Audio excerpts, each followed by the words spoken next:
Afghan women protesting on the streets demanding better security and the right to education.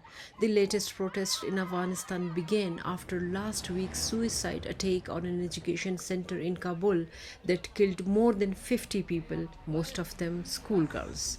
The attack took place in the western part of the city, home to a Hazara Shia community targeted by extremist groups in the past few years.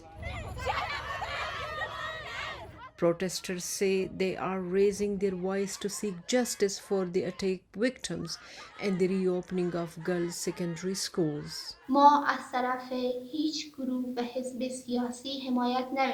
We are not supported by any political party.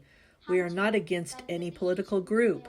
Our demand is security and education. We want the reopening of the schools and an end to the genocide of our Hazara compatriots.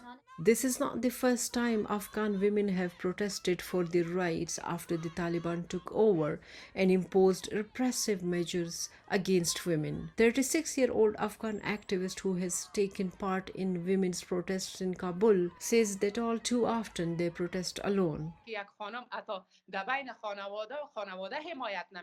Women do not even have their families' support.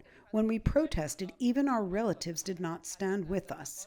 In Afghanistan, it is considered shameful if a woman takes to the street and speaks out for her rights. The recent protests by Afghan women follow widespread protests in neighboring Iran over the September death of a woman who was detained by the country's morality police. However, the Afghan protests are smaller and limited only to a few cities. Iranian journalist and activist Soraya Leni says that it's because women in Iran have long enjoyed wider support. But men are definitely out in the streets with women, and I think traditionally in Iran there is a history of men and women protesting together. But there are parallels between the two countries. One of the things that's so striking in both countries is the courage of these protesters who are willing to literally risk death to be heard and to fight back against this type of oppression.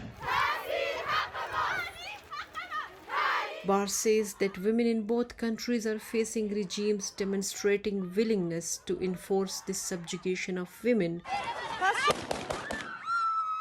through really extreme forms of violence.